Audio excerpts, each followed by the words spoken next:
Good afternoon, and welcome to the F5 Inc. second quarter fiscal 2026 financial results conference call.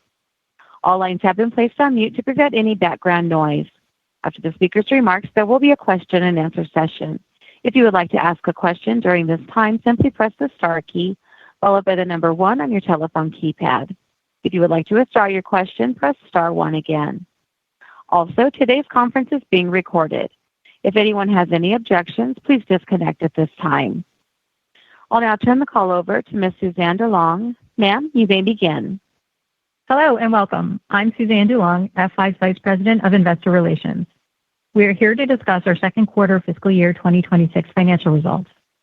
François Locoh-Donou, F5's Chairman, President, and CEO, and Cooper Werner, F5's Executive Vice President and CFO, will be making prepared remarks on today's call.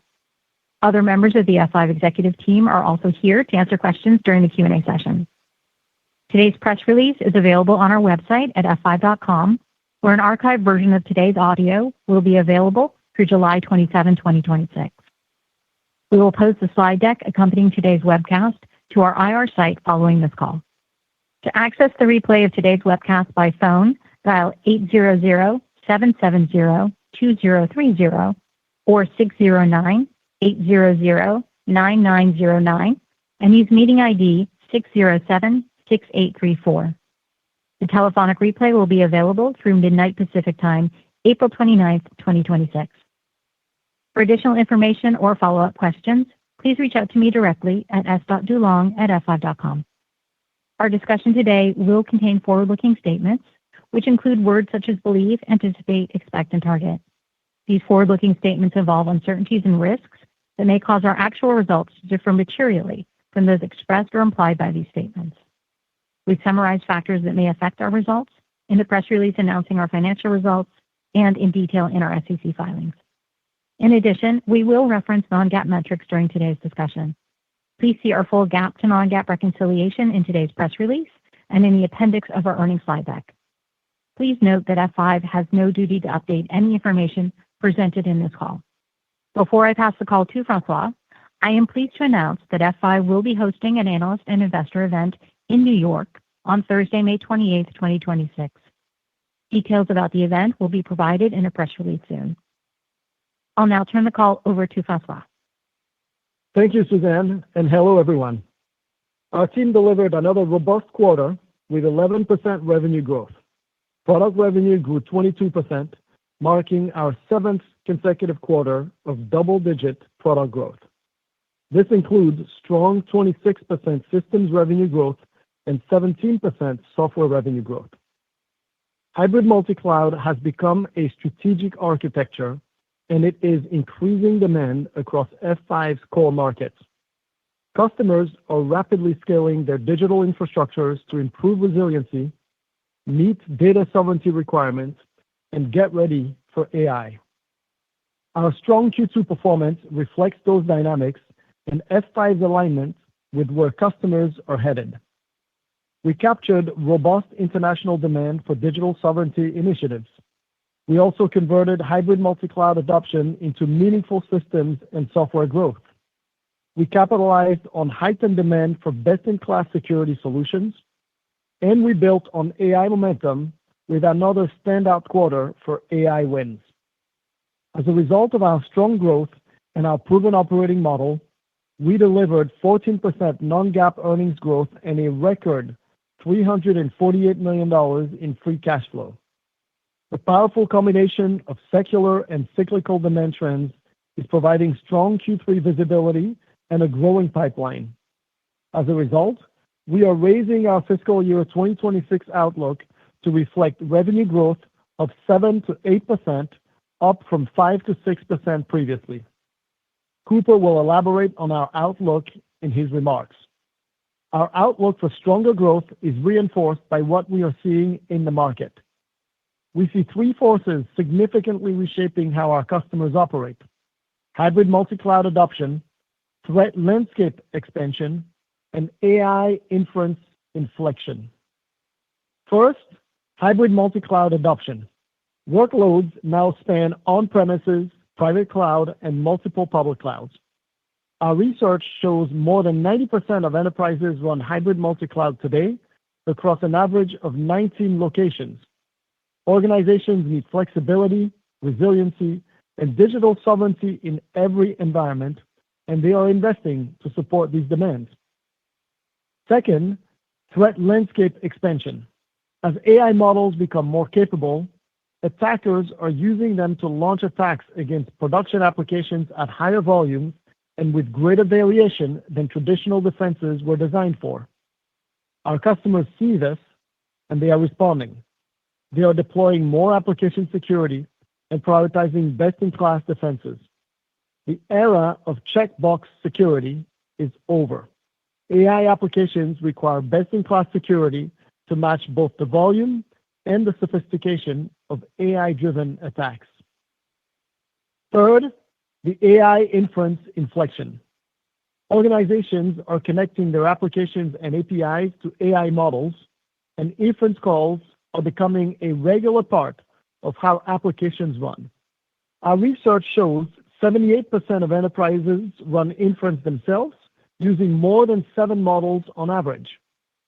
Organizations are standardizing on a new architecture with models distributed across the data center, the cloud, and the edge. And the next shift is already underway. AI agents are moving into production, and enterprises are adapting their applications for agent interaction. This is driving more compute, more data delivery, and more security to protect inference. These 3 market forces are driving demand across our business. Because of accelerating hybrid multi-cloud adoption, we are taking an already strong refresh cycle and leveraging it into significant opportunities for expansion, competitive displacement, and platform consolidation. I will double-click on each of these, spotlighting customer examples from the quarter.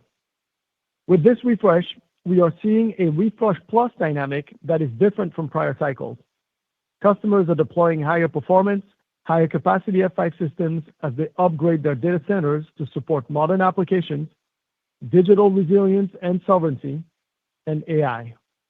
And as customers refresh, we are capitalizing on that moment to attach new use cases, expanding our footprint and growing overall wallet share. For example, this quarter, a large healthcare services organization started with a lifecycle refresh across hundreds of legacy systems. As the project progressed, they expanded the scope to support an AI-driven consumer engagement platform. F5 became the control point for secure, low-latency traffic and data movement across applications, storage, and their GPU server environment. That gave the customer a more resilient foundation for both sensitive internal workloads and new AI interactions at scale. Our deliberate investment in hybrid multi-cloud solutions is translating into market share gains. We are winning customers from competitors who did not build the same breadth and depth of capabilities across on-premises, software, and SaaS. In Q2, we displaced a long-standing incumbent at a Fortune 100 energy company whose environment had hit scalability limits. The customer needed a platform that could scale into cloud while maintaining strong on-premises performance. Their incumbent provider was unable to serve workloads in hybrid multi-cloud environments. F5 modernized traffic management and simplified operations, improving reliability and creating a clean path for long-term cloud adoption. Hybrid multi-cloud customers require stronger performance and security with fewer tools and simpler operations. We are replacing point products with a unified approach that improves performance and security and is easier to operate at scale. For example, during Q2, an energy and utilities provider, an existing Big IP customer, needed to secure APIs with better visibility and automation across their data center, cloud, and edge environments. They selected F5 Distributed Cloud Services to simplify their approach and standardize API protection across their full footprint with simpler management. Moving on to threat landscape expansion. The pace and scope with which the threat landscape is expanding is driving demand for best-in-class application and API security, both on-premises and across cloud environments. For example, this quarter, a software and managed service provider needed to standardize application and API security across a rapidly expanding hybrid multi-cloud estate built through acquisitions. They lacked a consistent way to enforce front door and API protections across their multiple public cloud environments and on-premises. With F5, they deployed a single policy and management layer with security enforced locally in every environment, supporting strict privacy, audit, and healthcare requirements. F5 enabled faster regional expansion with stronger security and improved data sovereignty alignment. Finally, the AI inference inflection is driving demand for F5. We are seeing this indirectly through hybrid multi-cloud adoption and the requirements that come with it. We are also seeing it directly through our three primary AI use cases. With our industry-leading traffic management, we are winning new AI insertion points, including AI data delivery and AI factory load balancing. And we are capturing AI runtime security wins, protecting AI applications, APIs, and models from emerging threats such as model abuse, data leakage, and prompt injection. In an AI data delivery win, a global payments company needed a more resilient way to move rapidly growing AI data between storage and compute as they scaled training and retrieval workloads. F5 improved performance and resiliency while displacing both an in-house solution and a competitor, positioning us at the center of the customer's AI infrastructure strategy. In an AI runtime security win, an industrial automation firm needed a scalable way to assess risk and govern a growing number of AI applications and models. They chose F5 based on the depth of our red teaming insights and strong integration with their existing security stack. In an AI factory load balancing win, a major manufacturer and existing F5 customer needed to support operations and establish a digital twin of their manufacturing environment for simulation and optimization. They deployed BIG-IP as the production traffic layer across their GPU server environment, improving availability and offloading encryption. Taken together, these wins underscore two things. The forces reshaping our customers' environments are real, and F5 is well-positioned to capture them. Staying ahead of the pace of change requires relentless innovation. In Q2, we brought multiple new capabilities to market, strengthening our leadership in application delivery and security for the AI era and driving greater value for customers. We introduced AI-powered capabilities in distributed cloud WAF, replacing manual policy tuning with automated outcome-based threat blocking. Our F5 trained model helps customers stay ahead of increasingly sophisticated AI-driven attacks that are growing in both speed and complexity.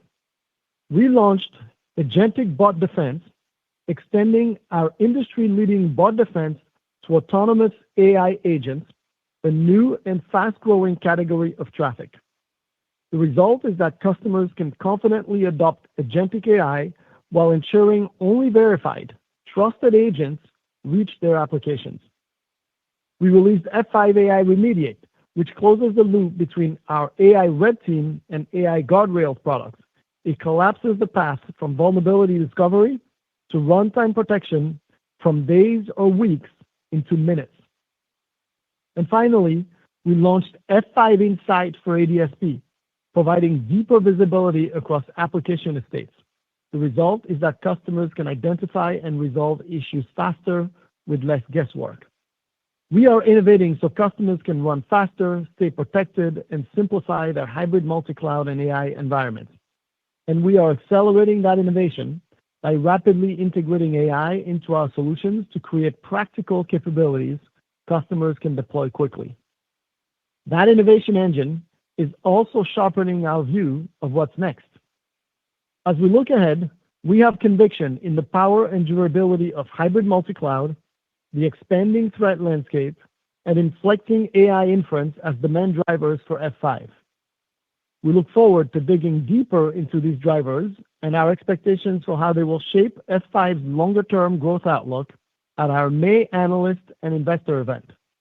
Now, I will turn the call over to Cooper, who will walk through our Q2 results and our outlook. Cooper? Thank you, Francois, and hello, everyone. I will review our Q2 results before I provide our guidance for Q3 and update our outlook for FY26. We delivered a strong Q2, growing revenue 11% to $812 million, with a mix of 51% product revenue and 49% services revenue. Product revenue totaled $411 million, increasing 22% year-over-year, while services revenue of $401 million grew 2% year-over-year. Systems revenue totaled $226 million, up 26% over Q2 FY25. Our software revenue of $184 million grew 17% year-over-year. Subscription-based software revenue totaled $165 million, up 20% year-on-year, representing 90% of our Q2 software revenue. Perpetual license software totaled $19 million, down 4% year-over-year. Revenue from recurring sources contributed 70% of our Q2 revenue. Our recurring revenue consists of our subscription-based revenue and the maintenance portion of our services revenue. Shifting to revenue distribution by region. Revenue from the Americas grew 3% year-over-year, representing 50% of total revenue. Both our EMEA and APAC regions delivered very strong quarters. EMEA grew 22%, representing 32% of revenue. APAC grew 19%, representing 18% of revenue. Looking at our major verticals, enterprise customers contributed 66% of Q2's product bookings. Government customers represented a strong 24% of product bookings, including 8% from U.S. federal. Finally, service providers contributed 9% of Q2 product bookings. Our continued financial discipline contributed to our strong Q2 operating results. GAAP gross margin was 81.4%. Non-GAAP gross margin was 83.7%. Our GAAP operating expenses were $482 million. Our non-GAAP operating expenses were $406 million. Our GAAP operating margin was 22.1%. Our non-GAAP operating margin was 33.8%. Our GAAP effective tax rate for the quarter was 21.9%. Our non-GAAP effective tax rate was 21.5%. Our GAAP net income for the quarter was $148 million, or $2.58 per share. Our non-GAAP net income was $223 million, or $3.90 per share, reflecting 14% EPS growth from the year-ago period. I will now turn to cash flow and balance sheet metrics. We generated $366 million in cash flow from operations in Q2 and free cash flow of $348 million, both records, highlighting the strength of our operating model. CapEx was $18 million. DSO for the quarter was 47 days. Cash and investments totaled $1.46 billion at quarter end. Deferred revenue was $2.12 billion, up 10% from the year-ago period. In Q2, we repurchased $100 million worth of F5 shares at an average price of $269 per share. We had $522 million remaining on our authorized share repurchase program as of the end of the quarter. Finally, we ended the quarter with approximately 6,500 employees. I will now speak to our outlook and guidance, beginning with Q3, followed by our full-year view. We expect the market trends we've outlined, hybrid multi-cloud adoption, threat landscape expansion, and AI inference inflection to drive strong demand for our products and services in the second half of FY26. We expect Q3 revenue in a range of $820 million to $840 million, reflecting approximately 6.5% growth at the midpoint.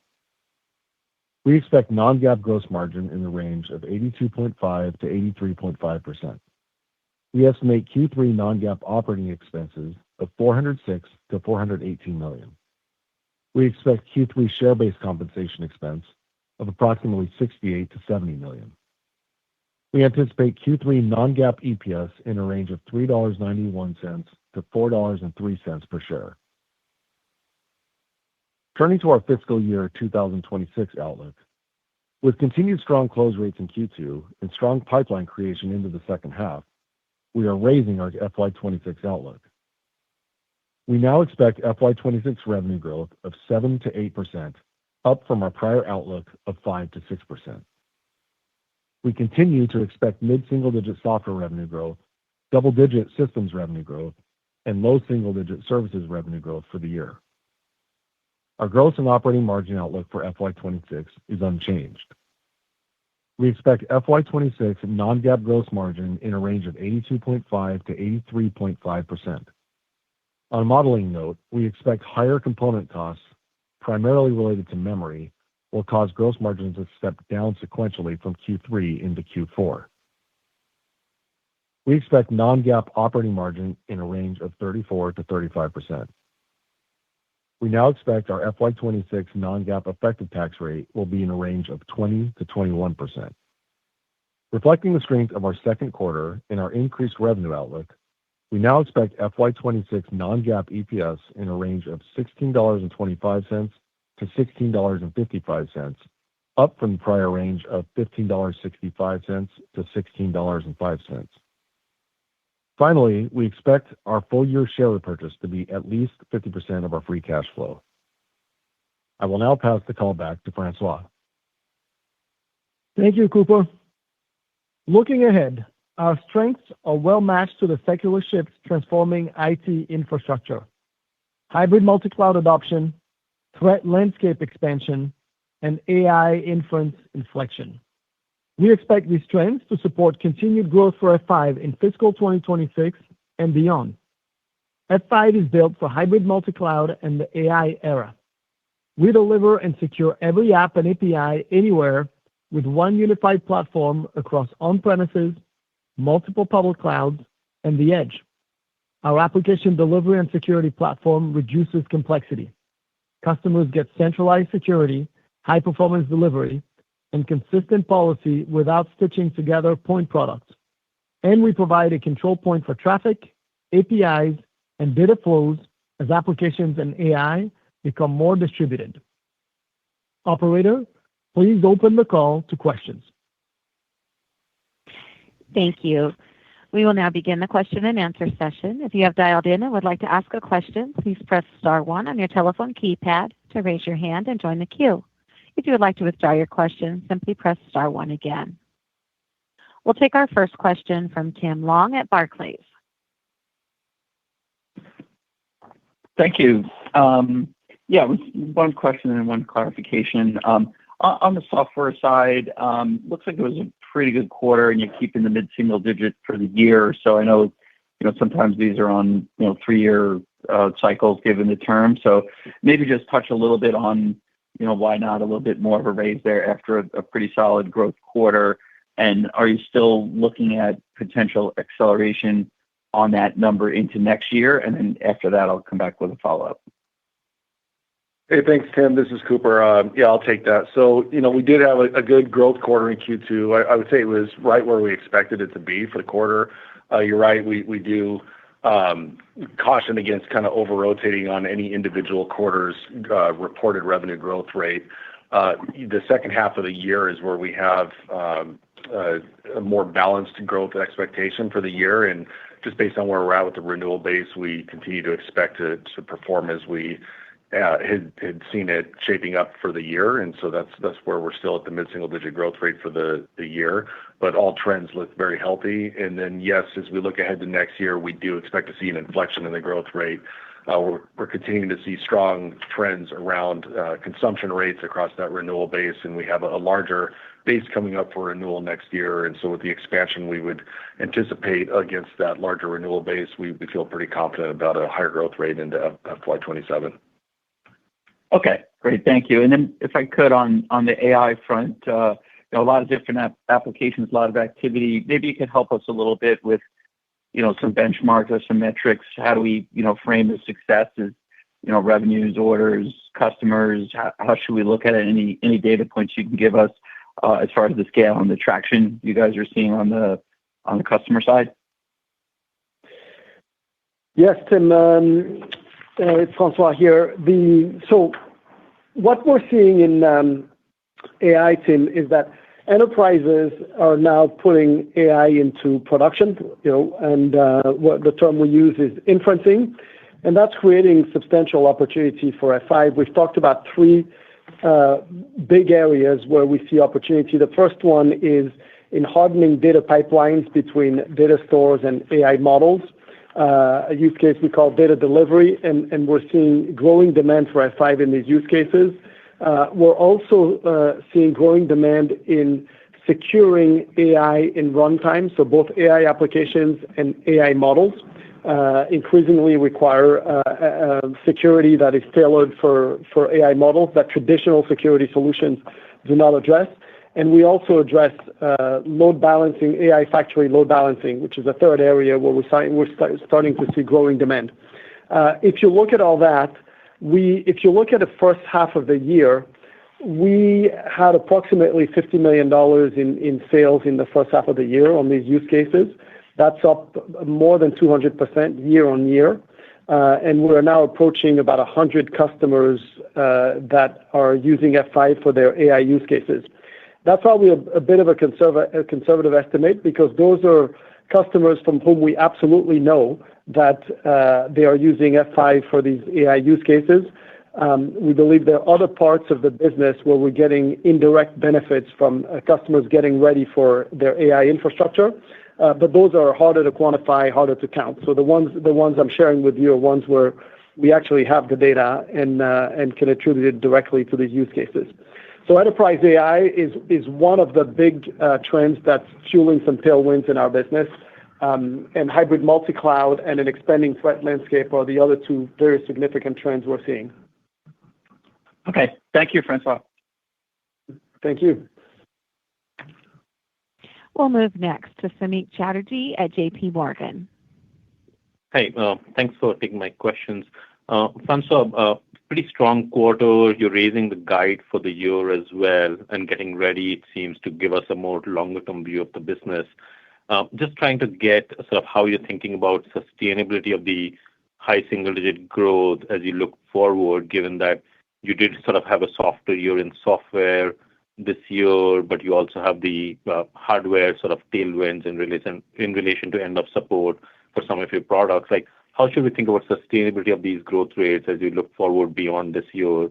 How are you thinking about that? If you can help us, and then have a follow-up. Yes, Samik.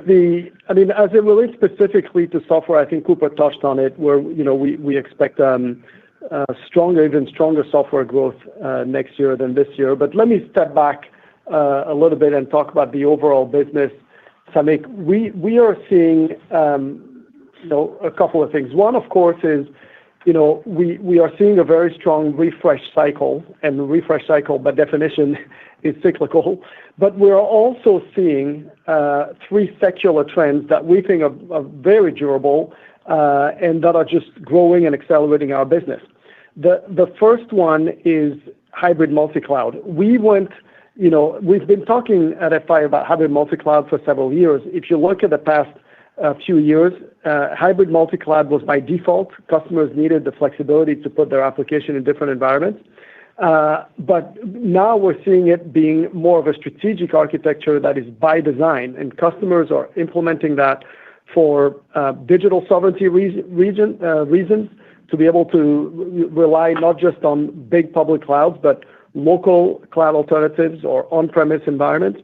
And they're also implementing digital hybrid multi-cloud architectures for resilience reasons. And increasingly, AI is also pushing customers toward these hybrid multi-cloud architectures. That is a secular trend, Samik, that is there for the long term. And that is providing substantial tailwinds for the business that we believe are durable.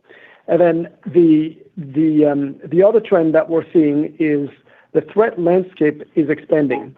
And so what we're seeing is customers are having more frequent attacks, that are more sophisticated attacks because of AI. There was a report published recently that showed the increase in web attack year on year was up 77%, increase in bot attacks were up 150% year on year. And all of that means that our customers have more apps to protect because their apps, their APIs, they're now AI models, both on-premise and in the cloud. And with the frequency and the sophistication of attacks increasing, there is a need for best-in-class application security solutions. And that is right where F5 has been focused. And we are seeing that demand in our business. To give you a couple of data points, in our distributed cloud services platform, for example, we saw this quarter the number of customers choosing F5 for web application firewalls are up 62% year-on-year. The number of customers choosing F5 for API security is up 54% year-on-year. And for bot defense, it's up 33% year-on-year. So you can see these trends of increasing attacks, our customers responding, needing more application security solutions that are best in class and coming to F5. So these are important trends. We think they are durable, Samik, and therefore we think the inflection we're seeing in our business is likely to continue. Got it. And François, maybe I'll follow up on that aspect itself on sort of the attacks that customers have to be ready for.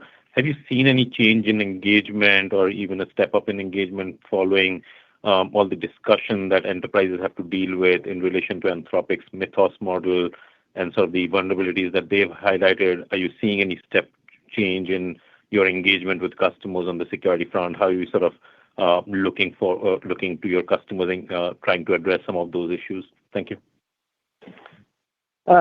Thank you, Samik, for the second question. Yes, we are seeing a step change, Samik. We've had a number of conversations over the last several weeks with customers.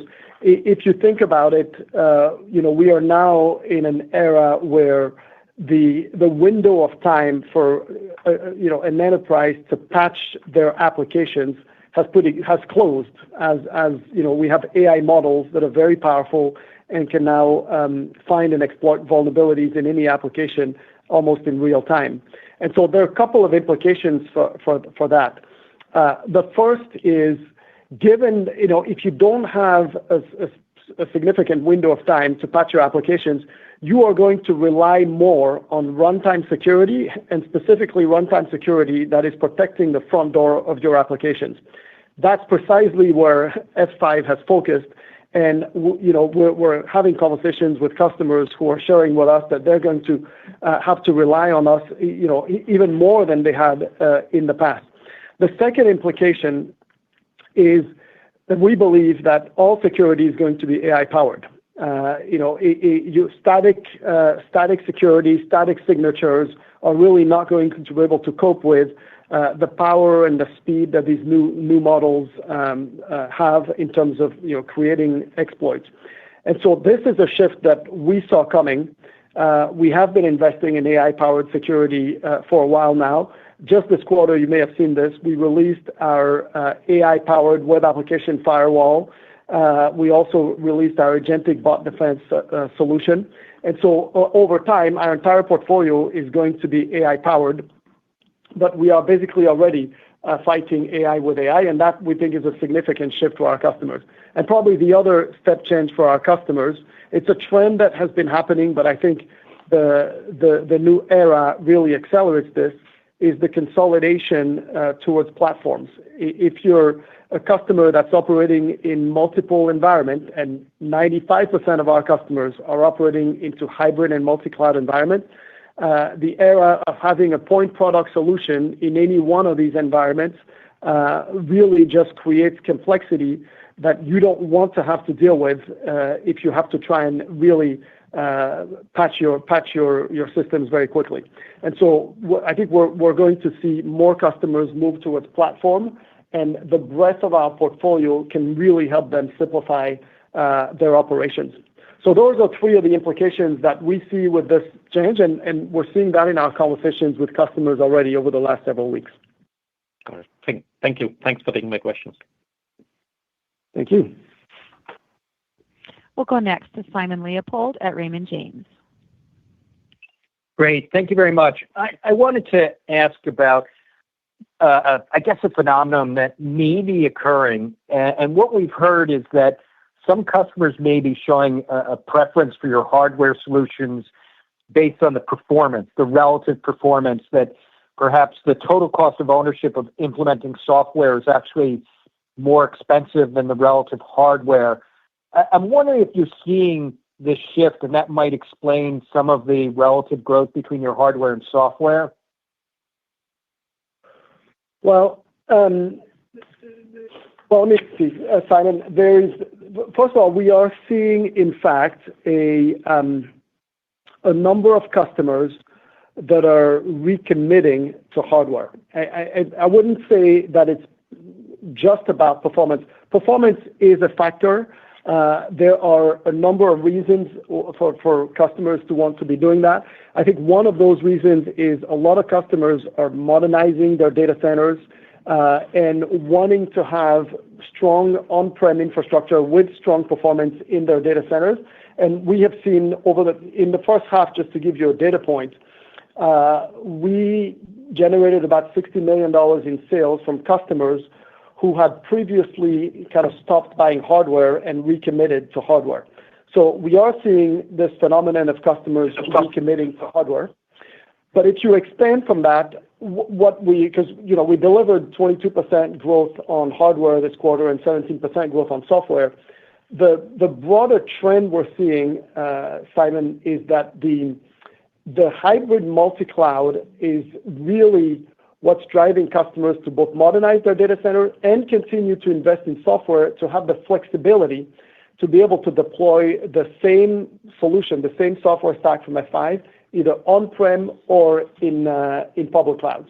And so, yes, at this moment, there is a very strong momentum on hardware, but we continue to see customers wanting to have the flexibility of software or subscription-based software to be able to deploy license across their environment. Thanks. And just as a quick follow-up, please, could you update us on any progress around the engagement and discussions you've had with NVIDIA? You've talked about that on earlier calls. I'm not sure that you've updated us on the prepared remarks. So any updates you can offer? Thank you. Yes, of course.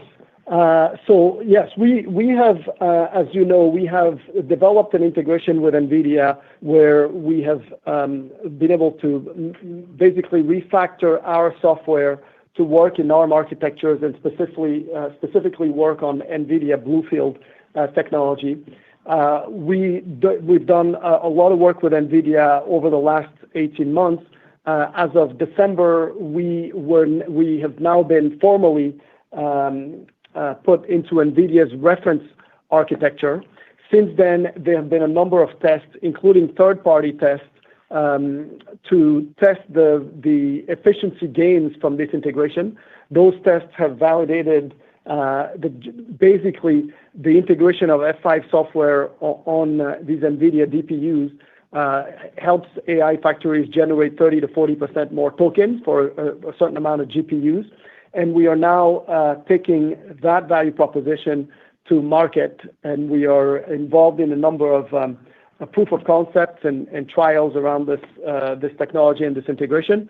I would say that what we are seeing is that a number of customers who are building AI factories are early in terms of sophistication, in that their first priority is to get these AI factories, these GPU farms, up and running, get them working, get these Kubernetes clusters to work. That takes quite a bit of technical sophistication, and customers are really focused on that. And for those who are really providing GPUs as a service, really the goal initially is to get these GPUs to work and to be able to provide that to their customers. I think that the issue of making those GPUs more efficient is the issue that comes next. And I think as more and more customers go to inferencing, we think that this value proposition is gonna resonate. Great. Thank you. Thank you. We'll go next to Matt Hedberg at RBC Capital Markets. Great. Thanks, guys, for taking my questions. Congrats on the results. Really, really good to see. Based on a lot of our conversations with partners and customers, we think F5 sits at really a critical junction in really this hybrid cloud infrastructure build out and increasing AI app traffic.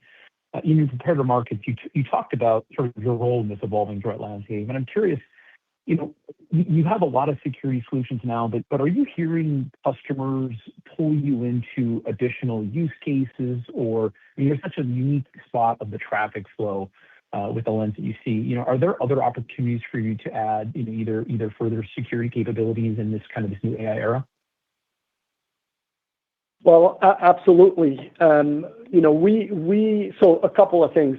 I shared earlier that in this new era, runtime security, and specifically securing the front door of applications, is going to be even more important than it was in the past, and especially for the folks who have invested, like us, in best-in-class application and API security. So the first thing we're seeing is really strong growth in web application security, in API security, and in bot security.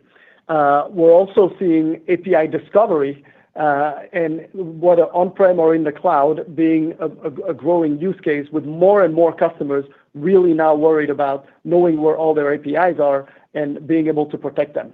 Now, when you go to AI, we also have now a new attack surface, which is these AI models and these agents, both of which will be using more APIs, and our customers, of course, will need help discovering and securing them.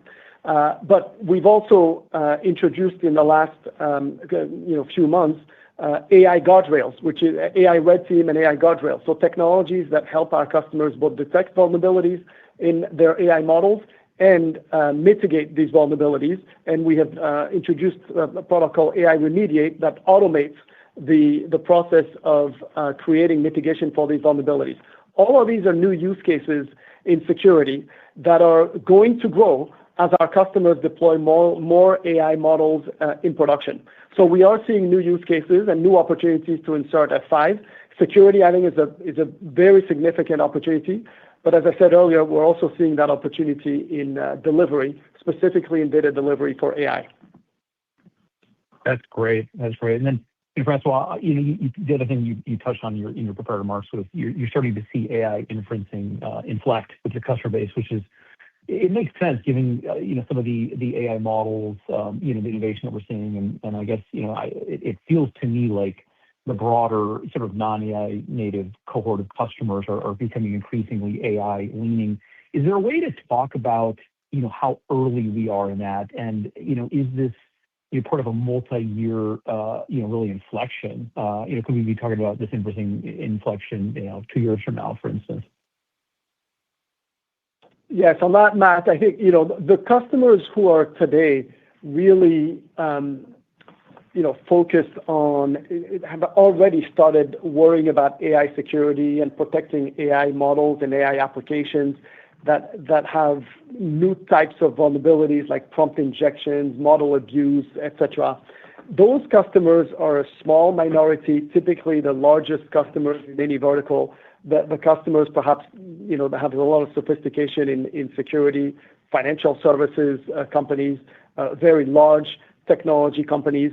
But today it's a small minority of the universe of customers we serve. And I think that number of customers is only going to grow over the next couple of years as more and more customers actually implement AI in inference. So I think we are just at the very start of this trend, and the number of models for inference and agents will dramatically increase over the next couple of years.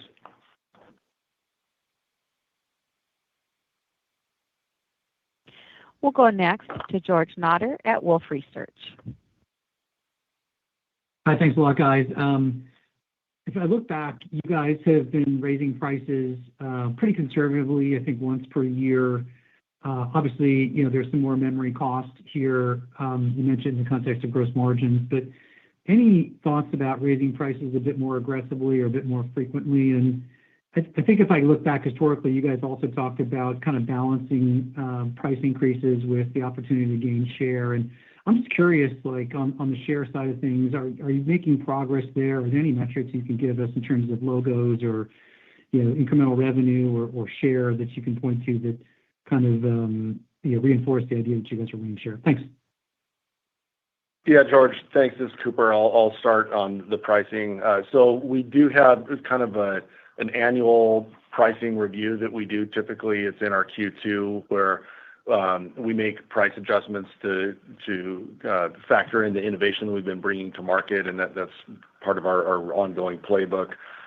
We've also been closely monitoring what's been going on with memory and SSD pricing, which has just been accelerating through the year and really kind of had a big step up in Q2.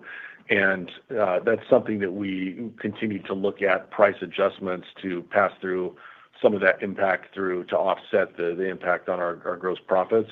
It's a combination of price adjustments and discount discipline. And that's something that we have to stay really agile with, and we'll continue to kind of monitor that and make those adjustments on more of a one-off basis tied specifically to the rising costs of memory. But then long term, as we think about share, what we've seen, particularly recently, is our competitive takeout rate has gone up pretty materially. And I think that really speaks to the hybrid multi-cloud adoption that our customers are seeing, where we're really the only vendor in this space that can support customers' applications in any environment. And that's really been resonating, particularly recently with the evolving threat landscape, as customers are looking for a platform approach to resolve a number of complexities in their environment. And they've been coming to F5, and so we've been seeing a lot of share gain in that regard. Got it. Thanks very much. Appreciate it. Thank you. Our next question comes from James Fish at Piper Sandler. Hey, guys. Great quarter. Maybe to give Francois a bit of a break, especially the AI side. Cooper, for you. I'm going to get asked this tomorrow. So on the 2-point raise to guide here for the year, it looks about a point is from this past quarter's upside. Are you actually passing through memory much at this point? And what are you guys assuming for memory prices kind of in the back half of the year? Do you have enough supply still lined up given the outperformance of hardware? And how far along with you are on migrating to DDR5 from DDR4 in particular? Yeah, okay. I'll try to make sure I hit all three, but if I forget, please let me know. So in terms of our revenue guide for the year, that doesn't really contemplate new pricing adjustments. I just referenced the work that we're doing around that, but any pricing adjustments that we did are more likely going to flow through into FY27, just based on where we are with the cycle. So it is something that we continue to look at, but it's not really a significant component to our back half revenue guide for the year. In terms of supply availability, yeah, we feel pretty good about our near-term visibility. We've really been out in front of this, and I'm really proud of our manufacturing team for identifying this as an issue. Going back to kind of mid FY25, where we increased our build forecast, we extended the length of our build forecast, and we took on additional supply on components that we thought might have more constraints. And so that's allowed us to secure the memory that we need, not just for the revenue outlook that we had at the time, but for the upside we've been delivering over the last 6 quarters or so. And so we feel pretty good, at least for the near term. Now, you get it longer term into FY27, the build forecasts we have out there are within our needs for what we would expect to do on the high side for our systems business. Obviously, the visibility 4 or 5 quarters out is not as strong as it is in the near term, but right now we feel pretty good with where we sit. And then the last question, DDR4. So, so the current appliance lineup that we have leverages DDR4. Future appliance cycles will be on newer technology. We haven't discussed the timing of those, the next generation of appliances. Fair enough. If I could follow up, just because if I look at your billings, you had a really strong deferred here, especially on the current side. What are you guys seeing with any net pull-in of demand or buildup of product backlog here? As a lot of us here will kind of be reminiscent of the supply chain crisis just a few years ago, and that this would be about the time you guys would start to see a buildup in product backlog. Thanks, guys. Yeah. So just to be clear, backlog does not show up in our deferred revenue. So our deferred revenue strength is almost entirely tied to our services business, where we have maintenance renewals. And we saw the strength both on short-term and long-term deferred maintenance. It's actually a little bit higher on the long-term. And we did see some customers that were doing multi-year renewals. I'm certain that some of them are getting in front of perceived risk around price increases as they're working with other vendors. And so that is playing out to an extent, I would imagine, on the maintenance side. But the growth is not tied to product orders. Thanks, Stu. No problem. Thank you. Next, we'll move to Meta Marshall at Morgan Stanley. Great, thanks. A couple of questions for me. One, just on the continued strength that you're seeing in EMEA and particularly around data sovereignty, just how much further or kind of are there initiatives that you guys are taking to kind of capitalize on that opportunity? And then maybe second, a very clean competitive landscape kind of on the ADC front, just as a lot of those vendors have kind of fallen by the wayside. But just as you move more onto the security space, just what are you seeing in terms of the competitive landscape there or the chance to gain mind share there? Thanks.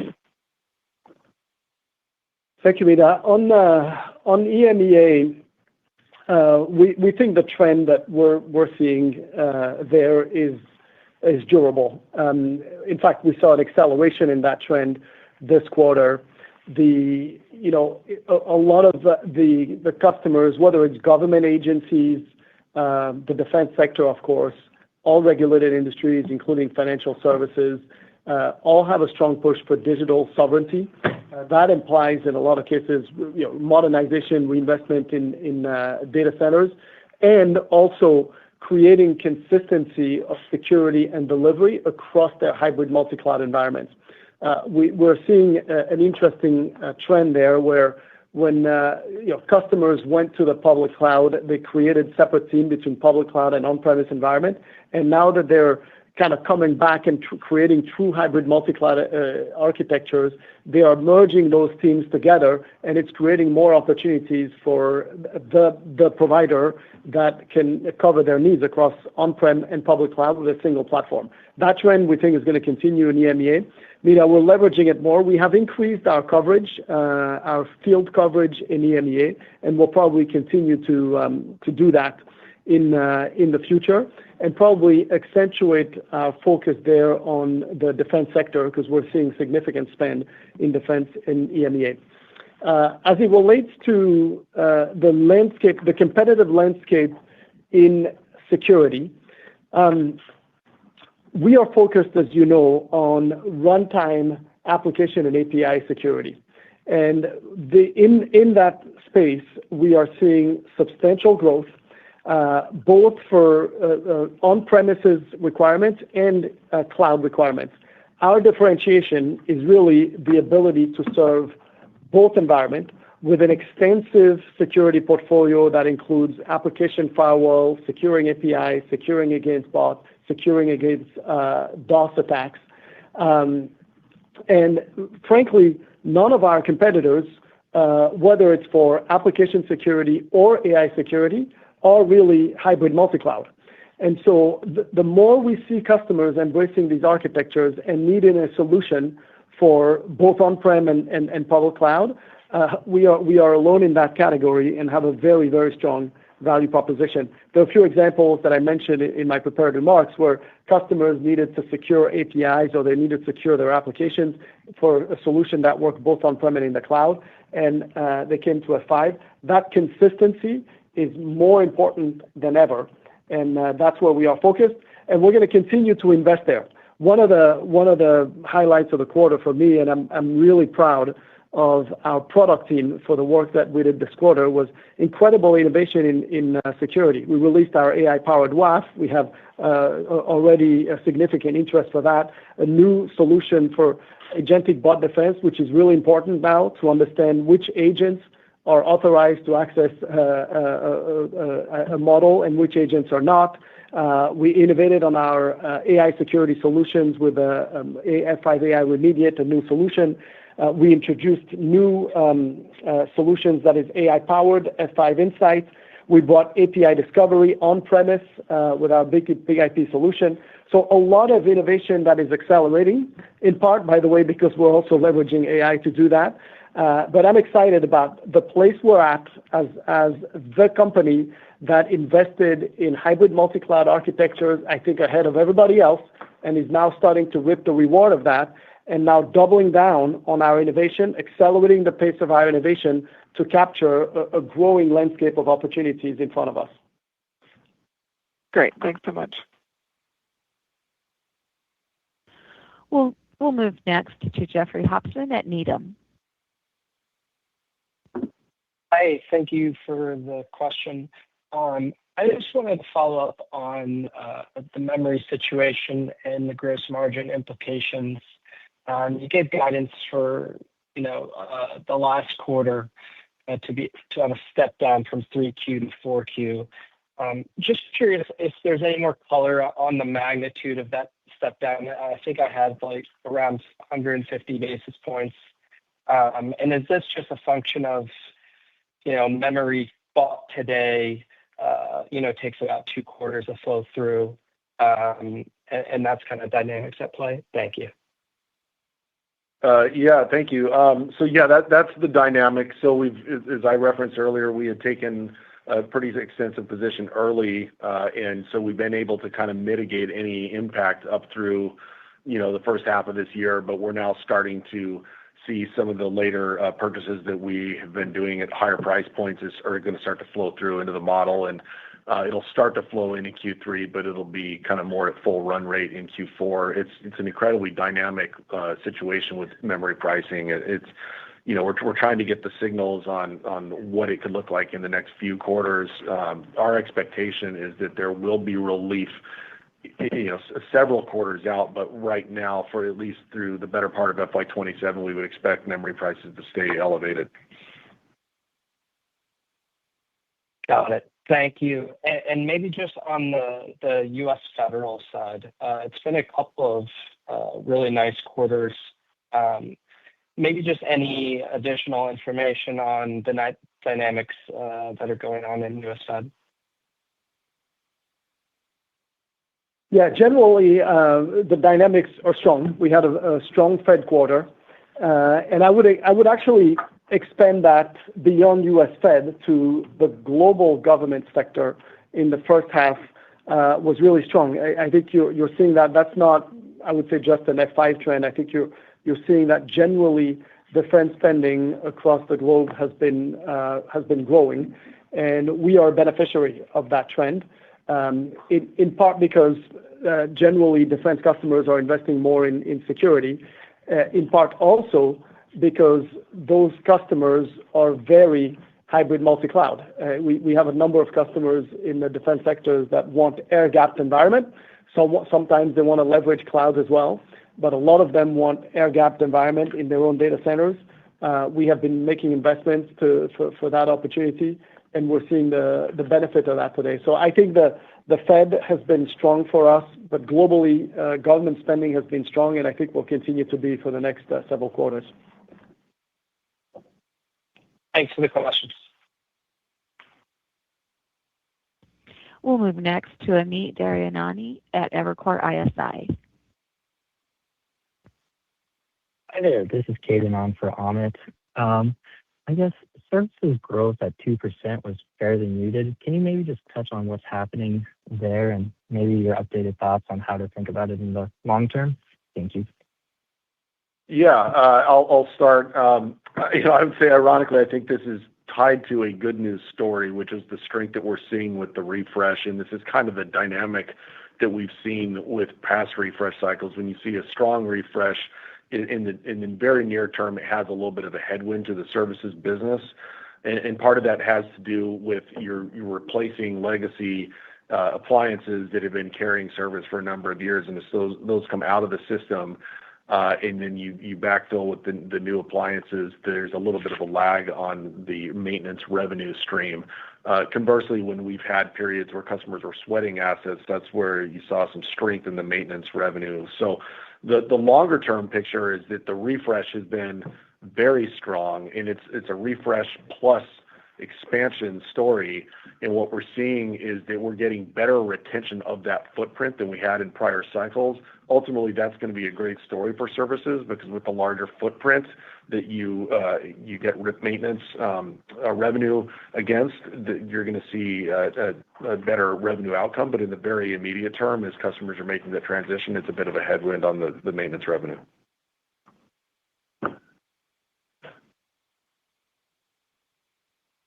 Next, we'll move to Tal Liani at Bank of America. Hi, guys. I think everyone is trying to basically get to the same question, whether this is finally a sign that AI is showing its impact on the company's growth or whether this is just a refresh story that is temporary. And the question I have is, why are we seeing, I think you touched on some of it, but why are we seeing the growth only outside of the U.S. or less in the U.S.? Meaning U.S. is leading AI. Out of $80 million growth year over year, U.S. was only 11 million growth, and last year out of 56, it was 7. So the majority of the growth is outside of the U.S. And what I'm trying to understand is to link the story of AI uplift to the fact that the growth is coming only from outside of the U.S. Why don't we see more U.S.? That's number one. And number two, why do we see a lag between system growth that is consistently growing every quarter? You went from 160 to 226 in 5 quarters, but software is back to Q1 level of 25. So 160, give or take 164. So why do we see a lag between software and at the time of refresh, don't companies upgrade their software package as well, and then we should see growth in software? Thanks. Okay, Tal, thank you. I will start, and then Cooper may complement me on a couple of aspects you've raised. So let me start with the U.S. First of all, the trends of our business in the U.S. are very healthy. I would not read too much into a given quarter's performance of this or that region. Some of it is the timing of what was able to ship to which customers in the quarter. But generally, the trends that we're seeing around the expanding threat landscape that's creating more opportunity. We had a very strong security quarter, as I shared. That trend around expanding threat landscape, driving more security opportunity for F5 is a global trend. The trend of AI and I shared some numbers earlier. I shared we're approaching 100 customers in AI. We did about $50 million in sales in the first half of the year in AI. That is a global trend that obviously includes the U.S., and the U.S. is actually pretty strong in that trend. The hybrid multi-cloud trend is also global and including, of course, in the U.S., where we are seeing more customers want resiliency. But that particular trend is, in fact, very pronounced in Europe, Middle East, and Africa because of digital sovereignty requirements there, and we are seeing extra growth coming from there. So I would say when you're trying to dissect, you said you're trying to dissect what's the refresh versus what are secular trends. The three trends that I've mentioned are secular and they are global. In addition, of course, we have a strong refresh cycle. Cooper mentioned the attributes of the refresh. It is stronger than usual because we have an even higher retention rate than we've had in the past, and we have more customers expanding at the time of refresh. That is also a global trend. But what I would take away is the 3 big trends that I've talked about are cyclical. They are secular and they are global, and they are at play in the U.S. as well.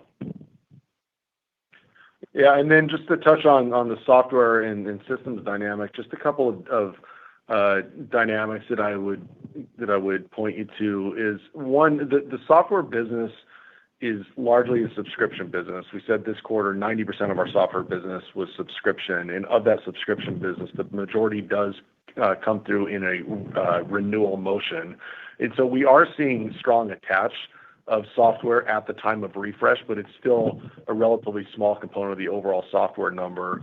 The majority of the software number is this base that we continue to expand over time. And we referenced this year that because the renewal cycle is coming off of our a flat software year from FY23, that there would be a bit of a slower growth rate this year, followed by a much stronger growth rate next year. So don't mistake the slower growth rate this year is having to do with expansion and attach rates at that time of refresh, because those trends are actually pretty healthy. Got it. Thank you. Thank you, Tal. And next we'll move to Michael Ng at Goldman Sachs. Hey, good afternoon. Thanks for the question. I just have two. First, this is just on systems revenue growth in fiscal 27. Obviously, you guys have had two strong back-to-back years in systems revenue. Could you just talk about your early expectations around whether fiscal 27 systems can grow, just given the strong refresh that we've had in the last couple of years? And then a related question. It's been about, I think, 4 or 5 years since the launch of R Series and Big IP Velos. Are you expecting a new kind of ADC form factor system to drive another refresh cycle, particularly given all the incremental demands from AI? Just wondering how you guys think about new products on the ADC side. Thank you. Yeah. Okay. So I'll start with the growth question. It's a little bit early to be guiding for next year, but yes, we do expect there to be a growth opportunity for the systems business, just where we're at with the refresh cycle right now and the strong trends we've been seeing, both in expansion at the time of refresh, but also new use cases. And we haven't spent as much time on that, but we really have been seeing new growth, pretty healthy growth outside of the refresh. So some of it's the AI use cases that we've talked about. We've been seeing higher takeout rates from competitors. Some of the data sovereignty, digital sovereignty dynamics are coming through as new business in addition to expansion at the time of refresh. So all of that's kind of giving us pretty good visibility, 2 quarters out into next year, and we feel pretty good about the growth opportunity in that regard. As far as the next range of appliances and systems offerings, we wouldn't get into specifics at this point. But yes, of course, we are well down the path of planning. We think there are some pretty interesting growth opportunities further downstream as we start thinking about things like PQC, and so continuous investment in innovation on our systems as well as our software has been something that's been critically important. And I think we're really kind of the only player in the space that has stayed steadfast in investing in systems, and I think that's really paying off right now. We've always felt like customers are going to need choice and that their environments are dynamic, and how they architect it can change over time. And so giving that flexibility for customers to deploy how they need to is going to be important, and that's really coming through right now with the business that we're seeing. Great. Very clear. Thank you, Cooper. Thank you. And that concludes our Q&A session. I will now turn the conference back over to Suzanne for closing remarks. Thank you, Audra. We look forward to seeing many of you during the quarter, and especially at our Analyst and Investor Day in May. Watch for more details in a press release about the event coming soon. And thank you all for joining us. And this concludes today's conference call. Thank you for your participation. You may now disconnect.